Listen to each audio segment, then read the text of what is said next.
आप सभी को मेरा नमस्कार। कहानी शुरू करने से पहले मेरी आपसे रिक्वेस्ट है कि चैनल को सब्सक्राइब ज़रूर कर लीजिए और वीडियो को कमेंट और लाइक ज़रूर कीजिए। तो चलिए देखते हैं आज की कहानी।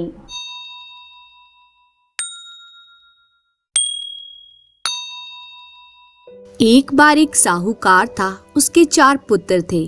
चारों में से बड़े 3 बेटे पुश्तैनी धंधे के साथ अपना अपना काम धंधा करते थे, पर सबसे छोटा बेटा, जिसका नाम श्याम था, कोई काम धंधा नहीं करता था। उसकी इसी आदत की वजह से साहूकार उससे नाराज रहने लगा। बोलचाल भी बंद हो गया। बाकी के भाई भी उससे खींचे खींचे से रहने लगे। पर माँ तो माँ होती है, वो हमेशा उसे कुछ न कुछ करने की प्रेरणा देती रहती। एक दिन उसकी माँ ने उसे अपने पास बुलाया और 100 रुपए उसके हाथ में देते हुए उससे कहा, इन रुपयों से अपना कोई व्यापार शुरू करो। श्याम 100 रुपए लेकर मेले में पहुंच गया और वहां उन रुपयों से एक चूहा खरीदकर खुशी खुशी घर आ पहुंचा। माँ ने चूहा देखा तो माथा पीट कर रह गई। फिर उसने श्याम से कहा, तुमने 100 रुपए व्यर्थ ही चूहे पर बर्बाद किए हैं। खैर, अब ले ही आए हो तो इसे अनाज के भंडार में ले जाकर छोड़ दो, वहाँ अनाज खाता रहेगा। श्याम चूहे को अन्न भंडार गृह में ले गया और वहाँ छोड़ दिया।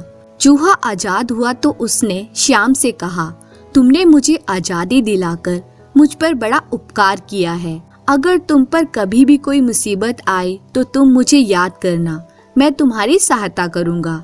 इतना कहकर चूहा बोरी में घुस गया। दिन बीतते गए। बाप भाइयों के साथ उसकी दूरियां बढ़ती गई, पर माँ का दिल तो माँ का दिल होता है। फिर से पसीजा। उसने फिर एक बार श्याम को 100 रुपए देकर कोई व्यापार करने को कहा। श्याम बाजार गया और 100 रुपए के बदले एक बिल्ली ले आया। जब वे घर लौटा और माँ ने बिल्ली को देखा तो उसका मन बड़ा खिन्न हुआ। बेटे को डांटते हुए बिल्ली को बाहर ले जाकर छोड़ने को कह दिया। श्याम ने जब बिल्ली को छोड़ा तो उसने भी छूटते हुए कहा, मित्र, तुमने मुझे आजादी दी है, इसके लिए धन्यवाद। और हाँ, अगर तुम कभी कोई मुसीबत में पड़ जाओ तो मुझे याद करना, मैं हाजिर हो जाऊंगी। कहते हुए बिल्ली अंधेरे में लोप हो गई। दिन बीतते गए। माँ ने एक और प्रयास किया। बेटे को 100 रुपए देते हुए कहा, देखो, अब तुम बड़े हो गए हो, शादी ब्याह की उम्र हो चली है, यह पैसे लेकर जाओ और कुछ काम धंधा शुरू करो। श्याम पैसे लेकर बाजार गया और उन पैसों से तोता खरीद कर ले आया। माँ ने तोते को देखा तो अपनी किस्मत को कोसने लगी। उसने तुरंत तोते को छोड़ने का हुक्म दिया। श्याम ने जब तोते को छोड़ा तो तोता भी धन्यवाद करता हुआ उससे मुसीबत में उसका साथ देने की बात कहता उड़ गया। साहूकार और दूसरे भाइयों को जब उसकी सारी बातों का पता चला तो वे बड़े नाराज हुए। समय बीता। एक दिन श्याम माँ के पास पहुँचा और व्यापार के लिए पैसों की मांग करने लगा। माँ ने घर के दूसरे सदस्यों से छुपाकर उसे पैसे दे दिए और यह कहते हुए विदा किया, अब की बार इन पैसों से कुछ काम धंधा जमाकर ही लौटना, पहले की तरह इन्हें बर्बाद न करना। श्याम पैसे लेकर हाट बाजार की ओर निकल पड़ा। रास्ते में उसकी मुलाकात एक मदारी से हुई। मदारी के पास एक बूढ़ा सांप था। श्याम ने 100 रुपए देकर वो सांप खरीद लिया और घर लौट आया। घर में माँ ने जब सांप को देखा तो अपनी किस्मत को रोने लगी। श्याम को जोर जोर से डांटने लगी। शोर सुनकर साहूकार और दूसरे भाई भी वहां आ गए। सब श्याम को कोसने लगे। सबने सांप को तुरंत घर से दूर ले जाकर छोड़ने का हुक्म सुना दिया। श्याम सांप को लेकर चल पड़ा। एक निर्जन स्थान पर उसने सांप को छोड़ना चाहा तो सांप ने कहा, मित्र, मदारी की कैद से छुड़वाकर तुमने मुझ पर बड़ा एहसान किया है, पर तुम मुझे यहाँ मत छोड़ो। मैं बूढ़ा हो गया हूँ और अब मुझसे चला नहीं जाता। अगर रेंगूंगा तो पक्षी मुझ पर आक्रमण कर देंगे, अतः मुझे उठाकर ले चलो। जहाँ मैं कहूँगा वहाँ मुझे छोड़ देना। तुम्हारा बड़ा उपकार होगा। श्याम ने सांप को उठाया और चल पड़ा। रास्ते में एक जगह बहुत बड़ी दीमक की वामी थी। वामी के एक छोर पर बहुत बड़ा छेद था। सांप ने वहां उससे कहा, तुम मुझे यहीं छोड़ दो, पर मेरी पूंछ को पकड़ कर रखना, छोड़ना मत। श्याम ने सांप को वहीं रखा और उसकी पूंछ कसकर पकड़ ली। सांप धीरे धीरे उस बड़े छेद में घुस गया। पूंछ पकड़कर श्याम भी उस छेद में गहराई तक उतर गया। उतरते उतरते वे दोनों गहराई में उतर गए और एक शहर में पहुंच गए। शहर के सुंदर भवनों, रास्तों, फूलों, बगीचों की सुंदरता देख श्याम बड़ा आश्चर्यचकित हुआ और उसने देखा कि वो बूढ़ा सांप एक सुंदर मनुष्य के रूप में बदल गया। मनुष्य रूप में आते ही उसने श्याम से कहा, चलो मैं तुम्हें अपने राजा के पास ले चलता हूँ। चलते चलते वे महल के भीतर पहुँच गए। अंदर सिंहासन पर बड़ी बड़ी मूंछों वाला सांप का राजा विराजमान था। मनुष्य रूप में आए उस सर्प ने राजा का झुककर अभिवादन किया। राजा ने कहा, आ गए तुम, बहुत समय लगा दिया, कैसी कटी वहां पर तुम्हारी? सांप ने कहा, पूछिए मत महाराज, मदारी के हाथों पकड़े जाने पर कुछ भी मेरे बस में न था। यह तो भला हो इस भले मानस का जिसने मुझे मदारी से आजादी दिलवाई। यह कहते हुए उसने सारी बात कह सुनाई। राजा ने श्याम को बुलाकर अपने पास बिठाया, उसका खूब आदर सत्कार किया और इस तरह श्याम वही सर्पलोक में रहने लगा। सांपों के राजा को श्याम का स्वभाव बड़ा अच्छा लगा, सो उसने अपनी इकलौती बेटी सोनकेसी का ब्याह उससे करने की सोची। उसने अपने वजीरों से सलाह मशवरा किया और सबकी रजामंदी से दोनों का ब्याह करवा दिया। श्याम का ठाट बाट राजाओं सा हो गया। उसकी पत्नी सोनकेसी बहुत ही सुंदर थी। उसके बाल सोने जैसे थे। स्वभाव की वो बहुत भली थी। दोनों खुशी खुशी साथ रहने लगे। समय बीतता गया। एक दिन श्याम ने पत्नी से कहा, यहाँ रहते काफी समय हो चला, कब तक ससुराल में रहूंगा, चलो धरती लोक पर चलते हैं। सोनकेसी ने कहा, मुझे कोई आपत्ति नहीं स्वामी, हाँ पहले चलकर पिताजी से पूछ लेते हैं, उनकी आज्ञा लेकर चल पड़ेंगे। एक बात और, अगर उन्होंने आज्ञा दे दी तो वे तुमसे कुछ मांगने को बोलेंगे। मांगने से पहले तुम उनसे देने का वचन मांगना। अगर कुछ भी देने का वचन दे देंगे तो उनके हाथ में पहनी अंगूठी को मांग लेना। उसी दिन श्याम राजा के पास पहुंचा और कहा, महाराज हमें यहाँ रहते हुए बहुत दिन हो गए, अब हम दोनों अपने लोग जाना चाहते हैं, अतः आशीर्वाद दें। राजा ने जाने की आज्ञा देते हुए कहा, अगर तुम्हें कुछ चाहिए तो मांगो। श्याम ने पत्नी के कहे अनुसार पहले वचन मांगा और फिर राजा के हाथ की अंगूठी मांग ली। राजा ने चौंक कर उसकी ओर देखा, अंगूठी उतारी और उसे देते हुए कहा, मैंने तुम्हें अपनी बेटी ही नहीं अपना सब कुछ दे दिया है। अब तुम धरती लोक पर जाओ और जैसे मर्जी हो वैसे रहो। अगले दिन सबने खुशी खुशी दोनों को धरती लोक के लिए विदा किया और इस तरह वो दोनों धरती लोक पहुंच गए।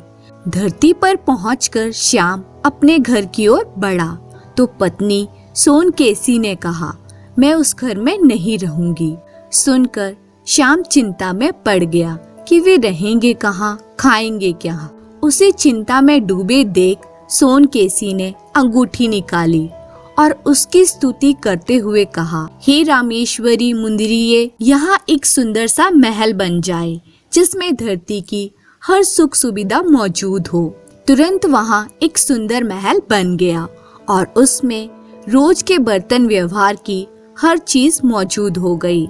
श्याम को यह देख अंगूठी की महत्वता का पता चला और ससुर की कही बात समझ में आई। दोनों खुशी खुशी वहाँ पर रहने लगे। जब भी किसी चीज की जरूरत पड़ती वो अंगूठी से मांग लेते। एक दिन सोनकेसी महल के चौबारे पर बैठकर अपने बाल संवार रही थी कि उसके 2 बाल झड़कर पास बहती नदी में जा गिरे। बाल एक मछली ने निगल लिए और तैरती तैरती दूर किनारे निकल गई। एक रोज वो मछली मछुआरे के जाल में फंस गई। वह उसे दूसरी मछलियों के साथ राज दरबार में दे आया और इस तरह वो मछली रसोई घर में पहुंच गई। राजा के रसोइयों ने जब उस मछली को काटा तो पेट में से सोने का बाल देखकर वे हैरान हुए। वे तुरंत राजा के पास पहुंचे और बालों को दिखाते सारी बात उन्होंने बता दी। राजा सोने के बालों को देखकर पगला गया। वह सोचने लगा, जिस औरत के बाल इतने सुंदर है वो स्वयं कितनी सुंदर होगी। वह सोने के बालों की मालकिन को अपने महल में देखने की इच्छा पाल बैठा और तुरंत उसने अपनी सारी दूतियों को महल में बुला लिया और पूछा, तुम क्या क्या काम कर सकती हो? सबने अपनी अपनी खूबियां बताई। राजा सुनता गया। अंत में 2 दूतियां रह गई। उनमें से एक ने कहा, महाराज मैं स्वर्ग में छेद कर सकती हूँ। दूसरी ने कहा, महाराज मैं अंबर के ऊपर कपड़ा डाल सकती हूँ। राजा ने स्वर्ग में छेद डाल सकने वाली दूती को अकेले में बुलाया और सोने के बालों की बात बताते हुए अपनी इच्छा जताई। सारी बात सुनकर दूती ने कहा, महाराज मैं सोने के बालों वाली लड़की के बारे में जानती हूँ। वह सर्पलोक के राजा की बेटी सोनकेसी है, पर वो धरती पर कैसे पहुँची ये मुझे नहीं पता।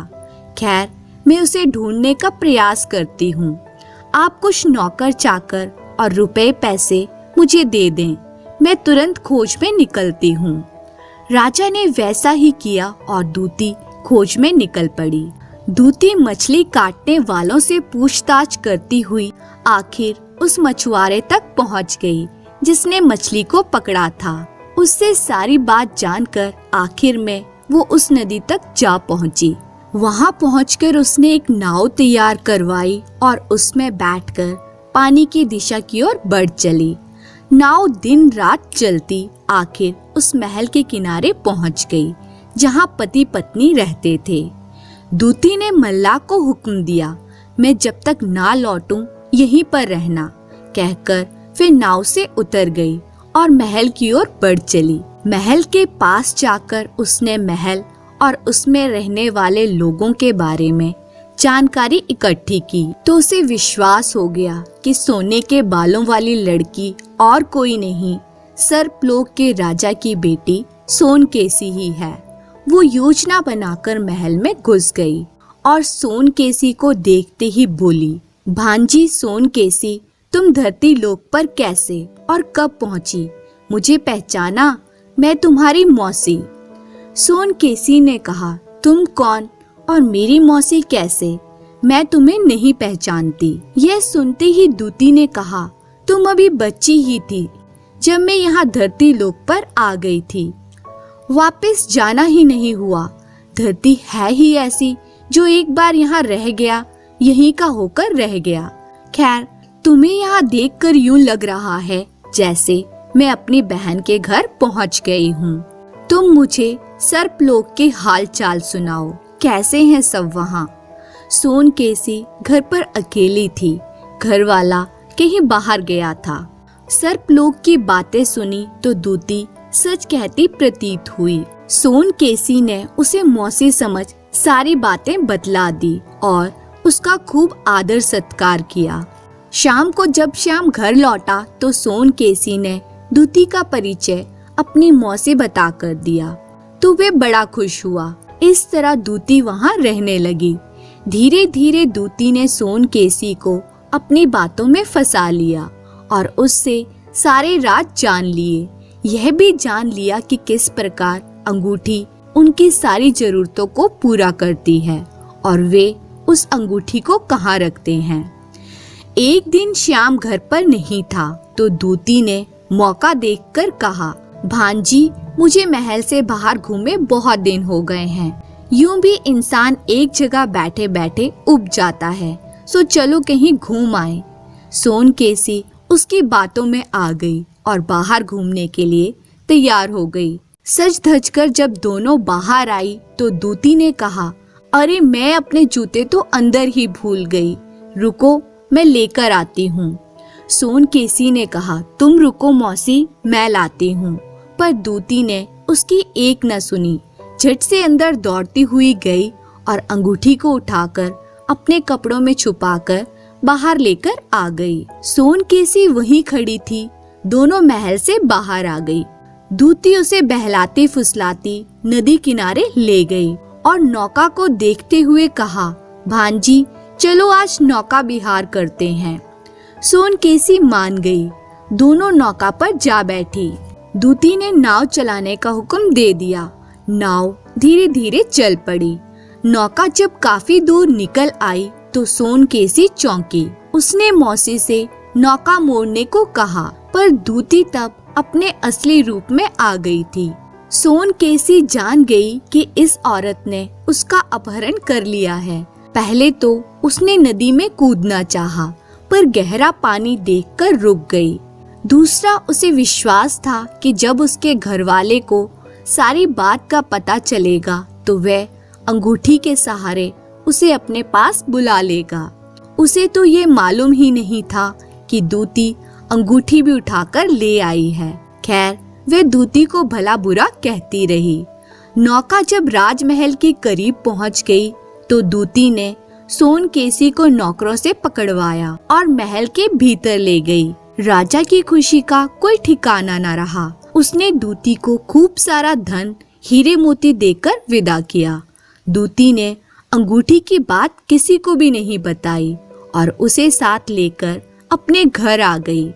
राजा सोनकेसी को अपने महल में पाकर बड़ा खुश था।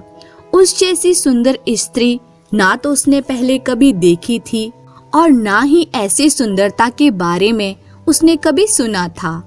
पहले तो राजा घबराता रहा, पर अंततः अपना निवेदन लेकर सोनकेसी के पास पहुंचा और कहा, सुनो सुंदरी, घबराओ मत, तुम यहाँ की रानी हो। तुम जो चाहोगी मैं वो करने के लिए तैयार हूँ। तुम बस मेरी रानी बनने की हामी भर दो।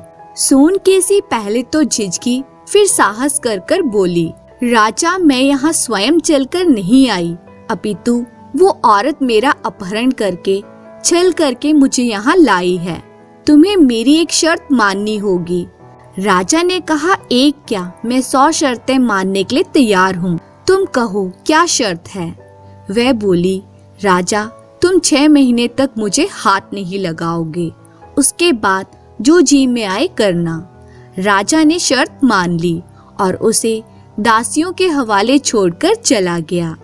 सोनकेशी को विश्वास था कि उसका पति अंगूठी के सहारे उसे ढूंढ लेगा, अपने पास वापस बुला लेगा। उधर साहूकार का लड़का श्याम जब घर लौटा तो उसे महल में कोई नहीं मिला। वह यही सोचकर बैठ गया कि यहीं कहीं मौसी के साथ गई होगी, आती ही होगी। पर जब देर तक कोई न लौटा तो वह बड़ा परेशान हुआ। उसे अंगूठी की याद आई, पर जब देखा तो अंगूठी वहां नहीं थी। वो इधर उधर सब जगह सोनकेसी और अंगूठी को ढूंढने लगा। तभी उसके मन में विचार आया कि उसकी मौसी आई थी। हो सकता है अंगूठी लेकर वो वापस चली गई हो, और अगर ऐसा हुआ है तो वो अब कभी वापस नहीं आएंगी। सोचते सोचते वह इस परेशानी से छुटकारा पाने की सोचने लगा। सोचते सोचते उसे चूहे, बिल्ली और तोते की याद आई। वो मन ही मन उन्हें याद करने लगा। वो तीनों उसी समय उसके सामने हाजिर हो गए। तीनों को वहां देखकर श्याम ने सारी व्यथा कह सुनाई और कहा, मित्रों, मेरी सोनकेसी और अंगूठी को वापस लेकर आओ, नहीं तो मैं मर जाऊंगा। इतना कहकर लड़का मूर्छित होकर वहां गिर पड़ा। तीनों ने लड़के की हालत देखी तो आपस में कहने लगे, अगर सोनकेसी और अंगूठी ना मिली तो ये सच में मर जाएगा। यह सोचकर उन्होंने आपस में सलाह मशवरा किया और अंततः तय किया कि तोता सब जगह उड़कर सोनकेसी और अंगूठी का पता लगाएगा। उसके बाद सब मिलकर तय करेंगे कि क्या करना है और कैसे करना है। तोता तुरंत उड़ गया। उसने चारों दिशाओं में उड़ान भरी और अंततः लौटकर दोनों को बताया कि सोनकेसी तो राजा के महल में है, पर अंगूठी उसके हाथ में नहीं है। अंगूठी उसने एक दूती की उंगली में देखी। उसकी बातें सुनकर चूहा और बिल्ली तोते द्वारा बताए दूती के ठिकाने की ओर बढ़ चले। तोता भी साथ साथ उड़ चला। चलते चलते वे दूती के ठिकाने पर पहुंच गए और छुपकर रात होने का इंतजार करने लगे। जब रात हुई तो सोते समय दूती ने अंगूठी खोली और एक तरफ रख दी। बिल्ली तो पहले से ही ताक में थी। उसने झट से अंगूठी उठाई और बाहर निकल भागी। चूहा भी उसके साथ बाहर भागा। उसके बाद तोता, चूहा और बिल्ली तीनों साथ साथ साहूकार के लड़के के पास पहुँचे और उसे होश में लाकर अंगूठी उसके हवाले कर दी। लड़के ने अंगूठी को धोया, पूजा की और एक चौका डालकर उसे उसमें रखकर कामना करने लगा, हे मुंदरी परमेश्वरी, मेरी सोनकेसी को अभी सकुशल मेरे पास पहुंचाओ। उसके बोलने की देरी थी कि सोनकेसी वहां पहुंच गई। दोनों मिलकर खूब रोए, हंसे और उसके बाद तोते, बिल्ली और चूहे से सारी बात सुनी। सारी बात सुनकर दोनों बड़े हैरान हुए कि उन तीनों को उनके लिए क्या कुछ करना पड़ा। दोनों पति पत्नी ने उन तीनों की खूब खातिरदारी कर उन्हें विदा किया। उसके बाद दोनों खुशी खुशी वहां रहने लगे। धन्यवाद।